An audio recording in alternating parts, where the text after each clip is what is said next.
दोस्तों जय श्री राधे। भगवान ने हम सबको एक समान बनाया है, एक जैसी वायु दी है, एक जैसा जल दिया है, एक जैसा भोजन दिया है और एक ही जैसा रहने का ढंग दिया है।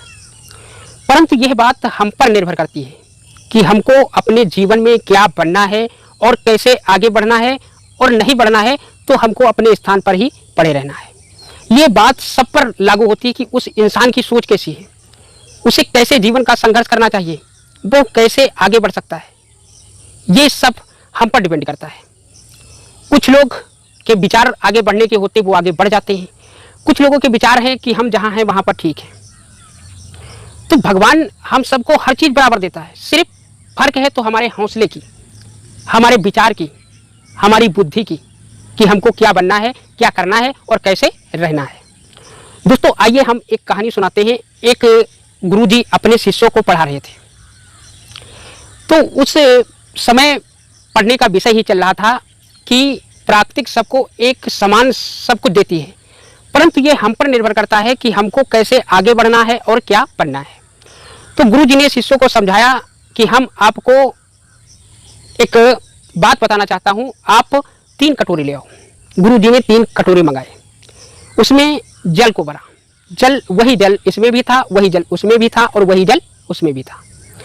परंतु गुरुजी ने एक में आलू डाल दिए, दूसरे में अंडे डाल दिए और तीसरे में चाय की पत्ती डाल दी। तीनों को आग पर रख दिया। जब पानी कस के खौलने लगा, उबाल मारने लगा, तब गुरुजी ने शिष्यों से कहा इन तीनों को उतार लीजिए। शिष्यों ने उन तीनों कटोरों को उतार लिया। अब गुरुजी ने कहा आपको कोई फर्क नजर आता है, परंतु यह बात शिष्यों की समझ में नहीं आ रही थी। तब गुरुजी ने कहा एक शिष्य से कि आलू को छूकर देखो। आलू को जब छूकर देखा एक शिष्य ने, तो वो पुलपुला हो चुका था, उबलने के बाद वो ढीला हो चुका था, मुलायम। तो उसने कहा गुरुजी आलू मुलायम हो चुका है। फिर दूसरे कटोरे में देखने के लिए कहा तो अंडे को जब देखने के लिए कहा तो गुरुजी, उस शिष्य ने कहा गुरुजी अंडा पहले से भी कठोर हो चुका है। अब जब तीसरे कटोरे को खोला तो चाय की पत्ती उस पानी में मिल चुकी थी। चाय की पत्ती का रंग उस पानी में मिल चुका था और चाय की तरह ही हो गया था।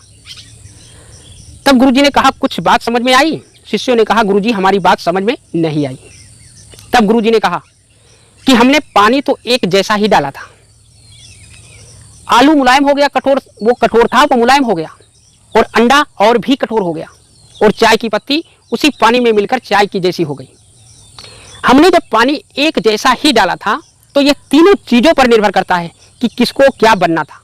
आलू को मुलायम बनना था वो मुलायम बन गया, अंडे को कठोर बनना था वो कठोर बन गया, और चाय को उसी पानी में मिल जाना था तो वो उसी पानी में मिल गई। कहने का तात्पर्य है ठीक उसी प्रकार से मनुष्य को भी प्राकृतिक एक समान हवा देती है, एक समान पानी देती है और एक ही अन्न देती है जिसको वो खाता है। परंतु यह उस इंसान पर निर्भर करता है कि उसे क्या बनना है, कठोर बनना है या मुलायम बनना है, या उसी चाय की पत्ती की तरह पानी में मिल जाना है। तो हमारा कहने का तात्पर्य यह है कि दोस्तों प्राकृतिक हम सबका एक ही समान सबको देती है, और भगवान ने सबको 2 हाथ 2 पैर 2 नेत्र सब कुछ बराबर दिया है। परंतु फिर कुछ लोग बहुत आगे निकल जाते हैं और कुछ लोग बहुत पीछे निकल जाते हैं। इसका मेन एक कारण है कि वो उस तक दूर तक सोच ही नहीं पाते हैं, जो वो बढ़ जाएं तो वो पीछे रह जाते हैं, और जो दूर तक सोचते हैं वही व्यक्ति आगे बढ़ जाते हैं। हमारे जीवन का मतलब है कि जीवन भर सीखते रहो, कभी भी अपनी शिक्षा को खत्म मत करो। कोई भी उम्र हो, आप किसी उम्र को पार कर चुके हो, फिर भी चाहे वो बाल अवस्था हो, चाहे वो युवा अवस्था हो, चाहे वो वृद्ध अवस्था हो, आप सीखते रहो, आप ज्ञान अर्जित करते रहो। आप कभी भी कमजोर, असहाय और बुद्धिहीन होंगे ही नहीं। हमारे जीवन का मकसद है शिक्षा ग्रहण करना, जीवन भर शिक्षा ग्रहण करना, संघर्ष करते रहना, क्योंकि इस जीवन का नाम ही है संघर्ष करना।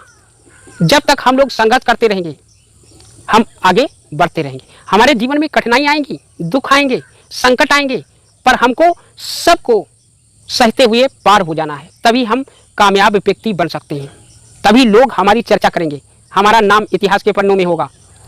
हमने देखा है दोस्तों, जैसे मोबाइल को ले लीजिए। मोबाइल एक ऐसा यंत्र है जिससे हम घर बैठे सारी दुनिया का ज्ञान अर्जित कर सकते हैं, परंतु बच्चे या वृद्ध उसका दुरुपयोग करते हैं, उसमें ऐसी चीज़ों को दिखाते हैं, देखते हैं जिनसे उनकी बुद्धि भ्रष्ट हो जाती है।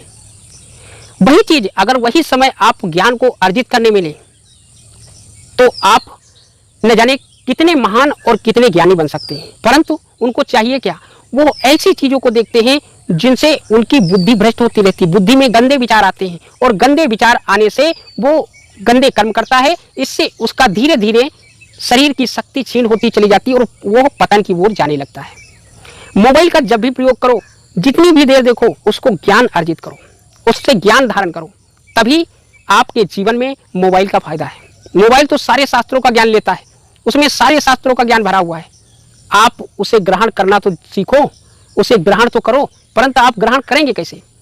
आपको तो वो चीज़ें चाहिए जो मन की उत्सुकता को बढ़ाती हैं, गंदे विचार की ओर आदमी को खींच ले जाती हैं। आपको ऐसी चीज़ें पसंद आती हैं, परंतु याद रखो ये सारी चीज़ें तब तक अच्छी लगती हैं जब तक आपकी अवस्था है। जिस दिन आपकी अवस्था घट जाएगी, आपको अपने आप पर पछतावा भी होगा, उस समय आपके पास वक्त नहीं बचेगा और आप कुछ भी नहीं कर सकते। दोस्तों, ये था आज का वीडियो। अगर हमारा वीडियो आपको पसंद आए तो वीडियो को एक लाइक और हमारे चैनल को सब्सक्राइब करना कतई मत भूलिएगा, ताकि दोस्तों आपकी हमारी मुलाकात यूं ही होती रहे। दोस्तों, हमें आपका प्यार बहुत ज़्यादा मिल रहा है और आपके प्यार की वजह से हम अपने मन की बातों को आप तक पहुंचाता हूं। दोस्तों, जय श्री राधे।